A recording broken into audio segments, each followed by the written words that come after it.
11h04 de retour dans Trudeau-Landry. C'est avec beaucoup de plaisir, un immense plaisir qu'on reçoit le premier ministre du Québec, François Legault, en studio avec nous, en respectant la distanciation. On s'est lavé les mains, on a tout désinfecté pour bien recevoir la visite. Monsieur le premier ministre, bonjour. Bonjour, M. Trudeau. Bonjour, M. Landry. Bonjour, M. Legault. Très content d'être ici. Comment ça va? Moi, ça va très bien. Très bien. J'ai pris quelques semaines de vacances cet été. Je me suis promené au Québec. Et là, je suis en grande forme. Puis, on a une rentrée bientôt à l'Assemblée nationale. Bon, évidemment, on continue de suivre la pandémie. On travaille sur la relance économique. Il y a beaucoup de travail, mais je me sens très bien. OK. On se lance dans le vif du sujet, Monsieur le premier ministre. Lundi, vous avez fait un point de presse. C'était le retour du bon vieux point de presse de 13 heures avec le premier ministre du Québec. On a diffusé ça en ondes, en direct. Et on a beaucoup parlé dans les dernières semaines, avec raison, des complotistes, des conspirationnistes, des anti-masques qui tiennent des discours louches. On a mis beaucoup l'accent là-dessus, mais je me demande si on n'a pas oublié le fait que il y a quelque chose qui est un peu en ébullition, là. On sent que il y a des gens qui sont de plus en plus fâchés, sans des complotistes, des gens qui voient leur adhésion, si on veut, aux orientations gouvernementales diminuer. Est-ce que vous craignez ça? Est-ce que vous le sentez? Puis est-ce que vous craignez ça, surtout à l'approche de l'automne, de l'hiver, d'une période qui va être pas évidente? Est-ce que vous avez des craintes à ce niveau-là? Oui, puis c'est pour ça qu'on a fait le point de presse lundi. Puis je comprends que les gens, après 6 mois, il y en a qui sont fatigués, tannés, des consignes, mais c'est important de continuer de les respecter. Puis malheureusement, quand on regarde les chiffres quotidiens, depuis 2 semaines, il y a une augmentation du nombre de cas à chaque jour. Donc, on va pas dans la bonne direction. Et puis, il faut arrêter ça, cette direction-là, avant qu'il soit trop tard. Êtes-vous inquiet du discours conspirationniste? C'est quoi, par exemple, votre point de vue sur les anti-masques? Moi, sincèrement, M. Legault, je suis un peu inquiet. Je regarde les réactions sur les réseaux sociaux. Il y a des gens qui... Hier, on parlait de nouvelles éclosions à Québec, du bar de karaoké, puis il y a des gens qui rient, qui trouvent ça drôle, qui disent « Ah non, c'est pas vrai », qui tassent ça rapidement du revers de la main. On a vu les manifs anti-masques. Bon, vous pensez quoi de ça? Est-ce qu'il y a une inquiétude pour vous sur la santé publique, que ça puisse même avoir un impact là-dessus? Bien, ce qui est malheureux, c'est que la réalité, les faits vont rattraper ces personnes-là. C'est qu'on finit par tous connaître une ou un homme, une femme qui a eu la COVID, qui n'est pas nécessairement décédé, mais qui a eu une période difficile. Donc, c'est plate, là, mais je pense que ces gens-là, s'ils s'informent, s'ils parlent avec leurs amis, avec leurs connaissances, vont finir par réaliser que c'est vrai qu'il y a des gens qui ont le virus, puis c'est vrai que le virus est dangereux. Quand vous prenez une décision de faire une sortie comme celle que vous avez fait lundi, vous l'aviez refaite aussi un peu avant les vacances, vous l'avez fait avant les vacances à la construction. Je l'imagine en disant c'est un peu comme utiliser ces aérolusses, là. C'est des cartouches que j'imagine vous vous dites, si on fait ça trop souvent, là, le décrochage risque d'être évident. Donc, j'imagine qu'il y a un sous-pesage qui se fait. Ça doit pas être évident. Là. Comment vous décidez que là, c'est là qu'il faut sortir? Parce que je sais, les auditeurs vont nous dire, ouais, vous parlez, M. Legault, d'une augmentation du nombre de cas, mais quand, par exemple, ce matin, on dit que Québec est devenu l'épicentre, avec une trentaine de cas, il y a des gens qui ont de la misère à voir là un début de quelque chose. Oui. Mais d'abord, quand vous dites une trentaine de cas, c'est par jour. Donc, quand même, ces cas-là s'accumulent. Puis ça peut être exponentiel assez rapidement parce que les personnes qui vont dans les bars, par exemple, vont rencontrer beaucoup d'autres personnes. Donc, oui, le premier ministre peut pas sortir à chaque jour. Je l'ai fait pendant un certain nombre de mois. J'ai arrêté de le faire justement parce que ça vient comme banaliser les sorties du premier ministre. Mais je sentais le besoin de le faire lundi à cause des résultats des 2 dernières semaines. OK. Je veux vous parler de ça d'ailleurs, M. Legault, parce que au printemps, vous parliez de la courbe, puis le docteur Arruda qui nous disait faut aplatir la courbe, puis je pense qu'elle a été aplatie cet été. Là, vous dites, on est reparti du mauvais bord, il y a une augmentation, mais quand on regarde les courbes, ça semble être une petite augmentation, puis les gens se disent, là, c'est quoi l'objectif? Parce qu'on met des masques, on respecte la distanciation, on fait la file dans les commerces. L'objectif, c'est quoi pour l'automne? Est-ce qu'il faut encore aplatir la courbe qui est plus petite? C'est quoi l'objectif qu'on doit viser cet automne? Grosso modo, rappelons-nous, au printemps, on avait 800, 900, 1000 cas par jour. on a réussi à descendre ça au début août. Là, on était en bas de 100 par jour. Là, on est revenu autour de 100, 150. Certaines journées, on est allé un petit peu plus haut. Donc, c'est sûr là que c'est surtout la tendance qu'on regarde. Donc, disons que si jamais on monte jusqu'à 200, qu'on revient à 200, ben là, on va se dire, est-ce qu'on est proche de revenir à nos 700, 800, 900 du printemps? Donc, il va falloir prendre des mesures additionnelles. Puis moi, ce que je veux, c'est autant que possible rester en bas de 200. Vous parlez de mesures additionnelles, ce serait quoi les mesures additionnelles? Ben, les mesures additionnelles, vous savez, les bars, prenons les bars, on les a ouverts, puis on a dit on n'hésitera pas à les refermer s'il y a un problème qui est associé aux bars. La dernière chose que je veux faire, c'est de fermer les écoles. Je pense que ça, là, ça va être la dernière chose. Ça va être les bars, les restos avant. On a parlé avec Geneviève Guilbeault pour être un peu plus agressif sur les amendes qui vont être données pour ceux qui respectent pas les consignes. Donc, c'est ça, être un peu plus dur. C'est d'être un peu plus exigeant, puis peut-être fermer certains endroits. Puis les gens qui continuent de faire des mariages, des karaokés. Le sport, vous avez vu, j'ai dit oui, à partir du 14 septembre, dans le sport, puis les arts à l'école, mais si ça continue d'augmenter, on pourra pas recommencer le 14 septembre. Donc, c'est tout ça qu'on regarde. Il y a beaucoup de mesures. Mais le reconfinement complet, là, est-ce que ça pourrait arriver? Parce qu'autant pour la santé économique que pour la santé mentale, carrément, des gens, là. Est-ce que vous êtes en mesure d'écarter cette possibilité-là? Moi, je veux l'écarter autant que possible, mais ça peut arriver peut-être dans certaines sous-régions s'il y a une éclosion importante. On va prendre les mesures qu'il faut pour protéger la santé de la population. Mais le confinement, en tout cas généralisé, moi, je veux l'exclure, là. Le masque. Je vous dirais, M. Legault, que c'est encore aujourd'hui la question qui revient le plus souvent chez les auditeurs, nos réseaux sociaux, la messagerie texte. Les gens, de un, veulent savoir c'est quoi la science qui est derrière ça. Pourquoi c'est essentiel de porter le masque? Puis l'autre question qui revient, c'est pour combien de temps? C'est-tu 1 an? C'est-tu 2 ans? Est-ce que c'est jusqu'au vaccin? Parlez-nous du masque. Là. À quoi on doit s'attendre là-dessus, M. Legault? Il va falloir porter le masque dans les lieux publics fermés jusqu'à temps qu'on ait très peu de cas. Idéalement, un vaccin. Mais moi, je pense que pour en discuter beaucoup avec la santé publique, là, je suis pas un spécialiste, mais tout le monde me dit oui, c'est prouvé que ça a un effet. Puis, tu sais, je rappelle que moi, je me souviens d'être allé au Japon il y a 20 ans. Oui.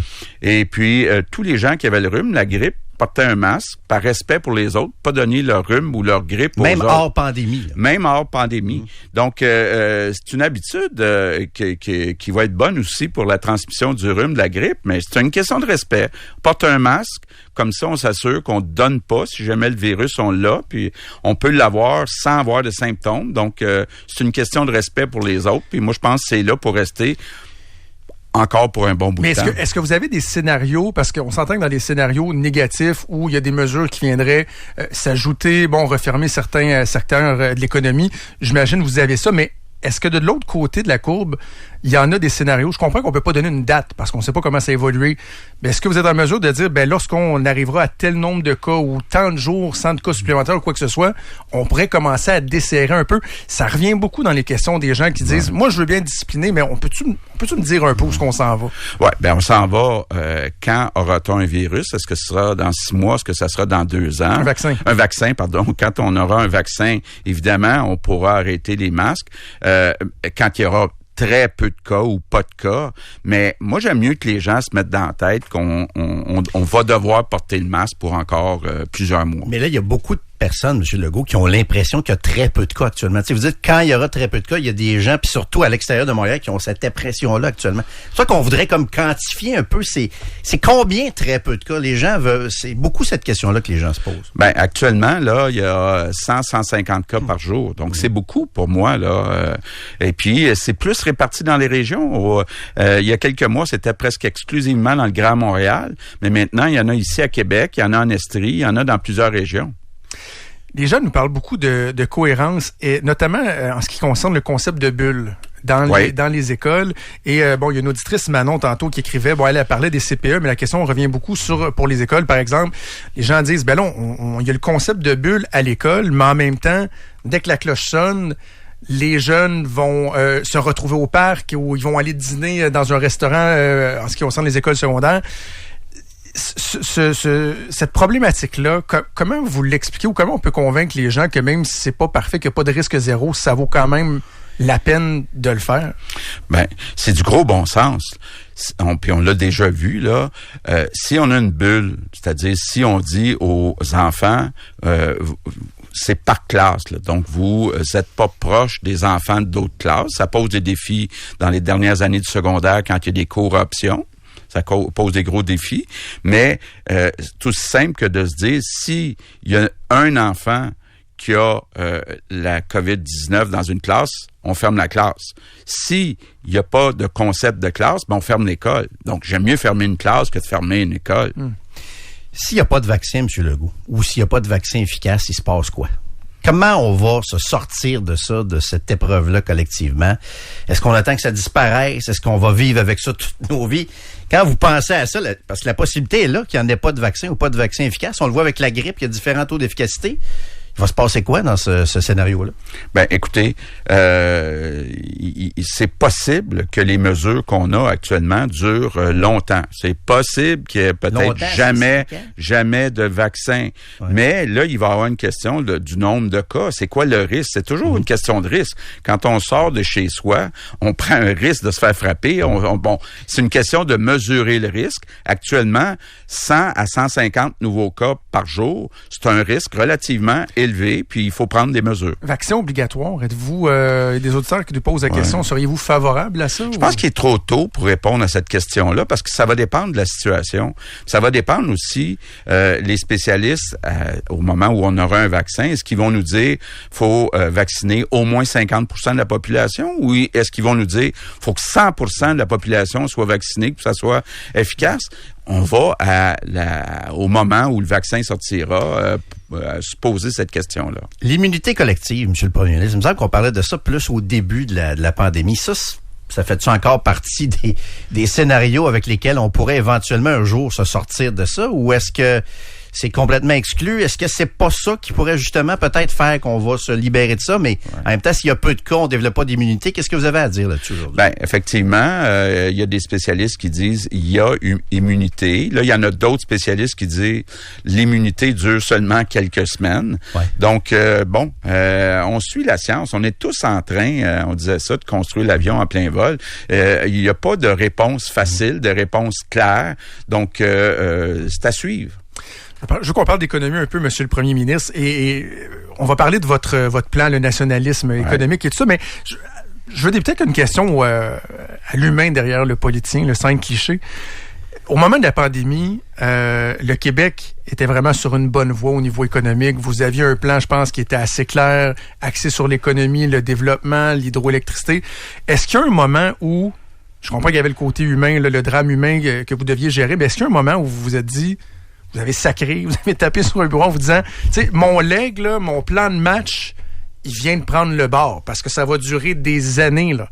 Tu sais, ça a dû être une frustration quand même. Oui, c'était une grande frustration parce que quand on regarde les résultats, puis je les suis mois par mois, pour l'année 2019, on a eu une croissance économique de 2,7 %, le double à peu près du reste du Canada. Donc, vous savez comment c'est important pour moi de réduire l'écart de richesse que le Québec a avec le reste du Canada. Donc, ça m'a fait mal au cœur de dire au mois de mars, je ferme les entreprises. Bon, ce qui m'encourage, c'est quand je regarde les chiffres depuis qu'on a réouvert les entreprises, on a une meilleure croissance puis un meilleur taux de chômage que dans le reste du Canada. Donc, la relance se fait bien. On calcule grosso modo qu'en décembre 2021, on va être revenu à peu près au même niveau qu'en décembre 2019. Donc, oui, on va avoir comme perdu un petit peu 2 ans, mais ce qui est important pour moi, c'est de réduire notre écart avec nos voisins et puis d'accélérer la relance. Et on y travaille à tous les jours, entre autres avec Pierre Fitzgibbon. Avez-vous peur de l'après-PCU, l'après-subvention salariale, tous les programmes fédéraux? Parce que la réalité, M. Legault, c'est qu'on a l'impression que l'économie est soutenue artificiellement par l'État avec de l'argent emprunté. Comment vous voyez les prochains mois, là, novembre, décembre, quand ces programmes-là vont se terminer? Êtes-vous inquiet de ça? Ben au contraire, parce que je pense qu'actuellement, avec la PCU de 2000 $ par mois, il y a des personnes qui se disent, je suis peut-être mieux de rester chez moi plutôt que de faire un effort pour aller travailler. Bon, la PCU se termine à la fin septembre, mais c'est pas normal actuellement que dans certains secteurs, on cherche de la main-d'œuvre alors qu'on est à 9,5% de chômage. Donc, effectivement, je pense c'était nécessaire pendant la pandémie, mais je pense que ça a un effet négatif là, comme incitatif à travailler. Un nationalisme économique, M. Legault, on vous lisait dans la presse plus hier. Je pense de façon générale, les Québécois ont bien répondu à l'appel lancé, l'achat local, favoriser l'achat local. Il y a des constats aussi qui ont été faits, qu'on était peut-être trop dépendants des achats qu'on fait ailleurs dans le monde. Mais on posait la question aux auditeurs hier, il y a un constat qui est implacable, c'est que si, par exemple, on veut favoriser l'achat local au niveau, je sais pas moi, des vêtements, des trucs comme ça, il y a un coût à l'achat local. Et vous dites, vous voulez moins de made in China, plus de fabriqués au Québec. Je sais pas si, en pratique, c'est faisable parce que les gens sont pas prêts à payer des fois du 15, 20, 30, 40% de plus pour l'achat local. Il y a une problématique réelle à ce niveau-là. Ben, ça se fait pas pour tous les produits. C'est clair qu'il y a des produits qu'on sera pas capable, pour lesquels on sera pas capable d'être compétitif. Donc, on a identifié une série d'importations où on pourrait fabriquer nous-mêmes ces produits-là à des coûts compétitifs. Ça suppose avoir un certain volume, donc de regarder quel est le volume d'achat au Québec. Mais moi, je pense que c'est important actuellement. Puis, faut pas être naïf, là. Tous les pays sont de plus en plus protectionnistes. Puis on regarde juste nos voisins du Sud, les Américains. Pendant longtemps, il y avait les démocrates qui étaient protectionnistes, mais pas les républicains. Puis là, bon, on a un président républicain qui est plus protectionniste que jamais. Donc, qui a ramené les usines, entre autres, qui étaient en Asie. En plus, ben, faut convenir que la Chine joue pas toujours fair. Ouais. Nous, on exporte à peu près 3 milliards le Québec en Chine à chaque année, mais on importe 12 milliards. Puis souvent, on n'a pas accès à leur marché. Ils protègent pas nos brevets. Ils jouent avec les taux de change de leur monnaie. Donc, faut aussi, moi, je suis ouvert à la libre concurrence, au libre-échange, mais il faut que ça soit fair. Mais moi, je pense que nos sièges sociaux, c'est très important parce que c'est là qui sont les jobs payants. Le secteur manufacturier, en moyenne, les emplois sont payés 35% de plus dans le manufacturier que la moyenne des autres emplois. Donc, nos sièges sociaux, et puis vous allez me permettre de prendre quelques secondes pour parler de Cogeco. Là, il y a un éléphant dans la pièce, et c'est pas moi l'éléphant dans la pièce. Rogers qui fait une offre hostile sur Cogeco, Monsieur Legault. Quelle est votre position là? Ben, il n'est pas question de laisser cette entreprise québécoise déménager son siège social en Ontario. Puis là, il faut comprendre, là, pour que les gens, les auditeurs comprennent bien la vieille chicane. Rogers détient 33% de Cogeco. Louis Audet détient la majorité des actions. Louis Audet veut pas vendre ses actions, puis Rogers veut pas vendre ses actions. Donc, c'est comme une chicane entre deux gros actionnaires. Mais nous, on a parlé ce matin avec Louis Audet. On parle régulièrement avec Louis Audet et on va tout faire pour garder le siège social ici. Là, il n'y a pas question de perdre un siège social important comme Cogeco. Par contre, ce qui est important de rappeler, c'est que dans Cogeco, il y a deux actifs importants. Le plus important, c'est le câble, en valeur marchande, je veux dire. Puis il y a des stations de radio comme celle-ci. C'est ça. Donc, il faut aussi peut-être voir deux compagnies dans une compagnie, là. Mais sauf que, bon, on le voit, là, vous aimez ça intervenir dans ces situations-là, mais là, vous allez intervenir avec quoi? C'est-tu avec la Caisse de dépôt? C'est-tu avec Investissement Québec? On a vu avec Vidéotron, ça s'était fait à l'époque aussi. Est-ce que la notion de rendement, parce que c'est bien beau dire, on veut que le siège social de Cogeco reste au Québec, mais allez-vous regarder le rendement. Comment vous allez prendre cette décision? Avec quel véhicule aussi vous allez investir? Ben, je suis content de votre question parce que ça me permet de regarder, de spécifier un peu le rôle de la Caisse de dépôt et d'Investissement Québec. Bon, la Caisse de dépôt a un double mandat. Faire du rendement, le meilleur rendement possible pour ses déposants, qui sont un peu tous les Québécois qui ont leur fonds de pension investis là. Donc, ils doivent faire un rendement, un vrai rendement. Investissement Québec doit faire un rendement en tenant compte des rentrées fiscales au ministère des Finances. Donc, il faut tenir compte de ça. Si Investissement Québec met $1, faut qu'on reçoive plus qu'$1 pas seulement chez Investissement Québec, mais aussi au ministère des Finances. Parce que quand on aide des entreprises qui ont des emplois payants, je le dis souvent, nous, notre objectif, là, au Québec, le salaire moyen, c'est 49 000 $ par année. Donc, à peu près 25 $ à l'heure. Nous, ce qu'on veut, c'est d'aider les entreprises qui vont créer des jobs à plus que 25 $ à l'heure. Mais quand on crée des jobs à plus que 25 $ de l'heure, ça veut dire qu'il y a des impôts additionnels qui rentrent au ministère des Finances. Donc, c'est ça qu'on tient compte chez Investissement Québec, mais pas à la Caisse de dépôt. Mais est-ce que c'est le travail du gouvernement, de l'État, de se mettre le bras dans le tordeur puis d'aller mettre ses billes pour acheter, pour financer des entreprises plutôt que de créer des conditions favorables? Ben, écoutez, pour que les gens viennent. Parce que, tu sais, on parle de productivité au Québec, c'est difficile. On parle de taxation au Québec, c'est difficile. On a l'impression qu'on a beau vouloir maintenir des entreprises ici, au-delà de mettre l'argent pour les garder ici artificiellement, les conditions sont pas toujours propices. Bon. D'abord, j'avais un discours comme ça il y a un certain temps. Puis c'est pas une insulte, M. Trudeau. Non, ça va. Mais les choses ont évolué au cours des dernières années. Puis je pense que tous les gouvernements, moi je pense que le plus beau modèle qu'on peut voir puis qu'on regarde les résultats, c'est l'Allemagne. Puis l'Allemagne intervient dans des clusters en se disant exactement ce que j'ai dit tantôt. Si on augmente la richesse, je vous dis un chiffre, là, vous allez voir l'impact. Si demain matin, le Québec avait le même revenu moyen que l'Ontario, le gouvernement du Québec aurait 10 milliards par année de plus de revenus. Donc, s'il y a une partie de ce 10 milliards-là qu'on le donne comme aide aux entreprises, on est gagnant. Puis tous les États pensent comme ça, incluant les États-Unis, hein, les supposés très capitalistes États-Unis, puis les pays en Europe le font. Tout le monde a maintenant un équivalent d'Investissement Québec parce que tous les gouvernements sont rendus compte que oui, c'est intéressant, puis le système capitaliste fonctionne bien, mais parfois, garder des sièges sociaux, créer des emplois dans des secteurs où il y a des jobs payants, ben ça amène des revenus additionnels au gouvernement concerné. Donc, la théorie qui disait laisser jouer les lois du marché, puis c'est ça qui va être le mieux, a beaucoup changé, disons, dans les 10 dernières années. Mais en même temps, on a un problème de productivité au Québec. Là. Oui. Et ça, c'est pas juste par manque d'intervention de l'État. Il y a un modèle de travail, il y a une résistance, il y a une omniprésence syndicale, il y a d'autres problématiques aussi que, par exemple, le manque d'implication de l'État. Vous avez absolument raison. Puis c'est un des volets majeurs qu'on a chez Investissement Québec, d'aller aider les entreprises à se numériser. Puis là, avec la pandémie, c'est plus vrai que jamais l'achat en ligne, se robotiser. Je parlais hier avec Serge Godin de CGI. Une compagnie comme CGI, là, c'est une partie importante de son travail avec les compagnies manufacturières pour les rendre plus productives. Donc, le gouvernement et Investissement Québec doit aider les entreprises parce que faut se dire aussi qu'au Québec, on n'a pas beaucoup de familles riches. Il n'y a pas une longue tradition chez les Canadiens français. Donc, on a besoin pour acheter l'équipement, pour augmenter la productivité, d'avoir une certaine aide de l'État.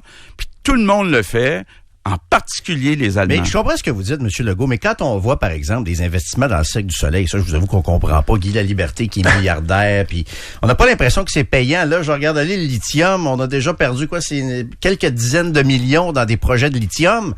On n'a pas toujours l'air gagnant dans ces projets-là, M. Legault, non plus. Ben, en affaires, s'il y a une chose que j'ai apprise, c'est que ce qui est important, c'est la moyenne au bâton. Puis quand on regarde la moyenne au bâton, par exemple, de la Caisse de dépôt, ben, ils ont fait plus de bons coups que de mauvais coups. Puis si on regarde juste leur investissement au Québec, ils ont fait plus de rendement avec leur investissement au Québec que dans l'ensemble de leur portefeuille. Faut pas oublier que des compagnies comme le Cirque du Soleil, ben, ça a 1000 jobs au Québec, ça avait 1000 jobs au Québec, donc des retombées fiscales pour le gouvernement du Québec. Donc, c'est tout ça. Le lithium, écoutez, l'avenir, c'est le véhicule électrique, puis la clé, c'est le développement de la batterie. Pour faire la batterie, ça prend du lithium.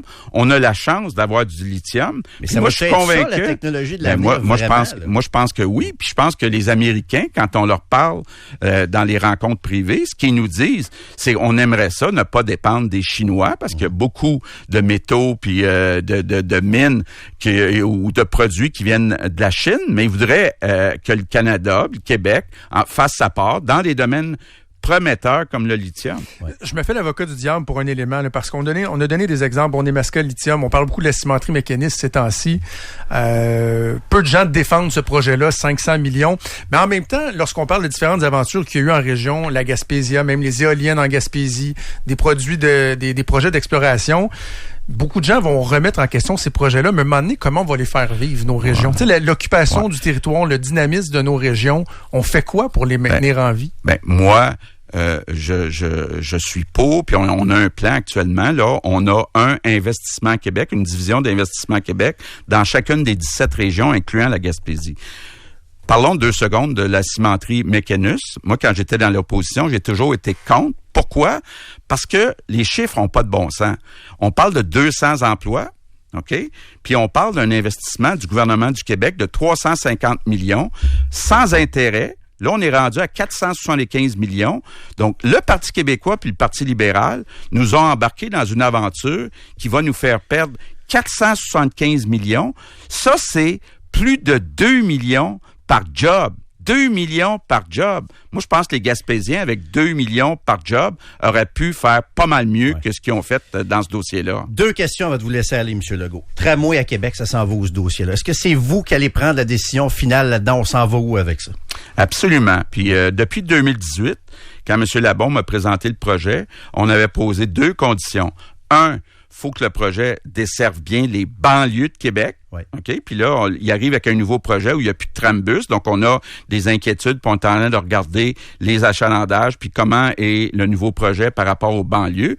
Deuxième condition qu'on avait mise depuis le début, avoir un arrimage avec le 3e lien, qu'on appelle maintenant le tunnel Québec-Lévis. Puis compte tenu aussi du fait qu'on a déplacé un peu le projet vers le centre-ville, mais c'est encore plus important que jamais que les 2 projets soient arrimés. Souhaitez-vous une fusion des 2 bureaux de projet? C'est pas nécessaire pour arrimer les projets. On n'exclut pas, mais c'est pas nécessaire. Ça peut être une possibilité. Ce qui est important, c'est que les 2 projets soient arrimés. Donc, parce qu'il va y avoir du transport en commun dans le tunnel Québec-Lévis. Puis le tunnel Québec-Lévis, je le répète, là, ça va permettre à du monde comme vous, dans un sens comme dans l'autre, des gens de Lévis venaient travailler à Québec, des gens de Québec d'aller travailler à Lévis. Puis j'étais à Lévis il y a quelques jours, puis les gens sont emballés, puis il va y avoir un développement extraordinaire dans une partie de Chaudière-Appalaches à cause du tunnel Québec-Lévis. Dernière question, ce qui me concerne, le Salon de jeu de Québec. Allez-vous faire vos devoirs là-dessus? Il y a beaucoup de grogne là-dessus. Ça passe pas. On a favorisé une entreprise du Manitoba plutôt qu'une entreprise de Québec. Qu'est-ce qui s'en vient là-dessus? Écoutez, d'abord, M. Fitzgibbon va rencontrer les frères Trudel pour voir est-ce qu'ils ont des projets, est-ce qu'on peut les aider dans les projets. Mais rappelons-nous, l'objectif au début, c'était de dire... Moi, d'abord, là, personnellement, j'aime pas ça, les salons de jeu. Là, je trouve qu'il y a du monde vulnérable qui vont perdre leur argent là-dedans. Et c'est prouvé qu'il faut pas mettre des salons de jeu dans des milieux qui sont plus vulnérables. Donc, ce qu'on avait dit, puis ce que l'Auto-Québec a appuyé, c'est de dire qu'il faut déménager le salon de jeu dans un milieu qui est moins vulnérable. Donc, c'est ce qu'on fait. C'est ce qu'on avait dit qu'on ferait. Puis, donc, le but, c'est d'avoir moins de gens vulnérables. On ne reviendra pas sur cette décision-là. C'est définitif. Oui. Est-ce que le maire a eu son mot à dire là-dedans, le maire de Québec? Je pense que c'est surtout le rapport de l'Auto-Québec qui a joué là-dedans. Parce que moi, ma grande préoccupation, là, c'est le pauvre monde qui se met dans la misère avec ces salons de jeu-là. Monsieur Legault, merci d'être passé. Monsieur Trudeau, Monsieur Landry, bonne chance. Et puis, très agréable, très dynamique. Et puis, bonne rentrée. Merci. Bonne rentrée parlementaire à vous aussi. Merci beaucoup. François Legault, premier ministre du Québec. Vos commentaires, 25-226, on revient après la pause. Trudeau-Landry. Bah, au moins, ils ont des beaux noms.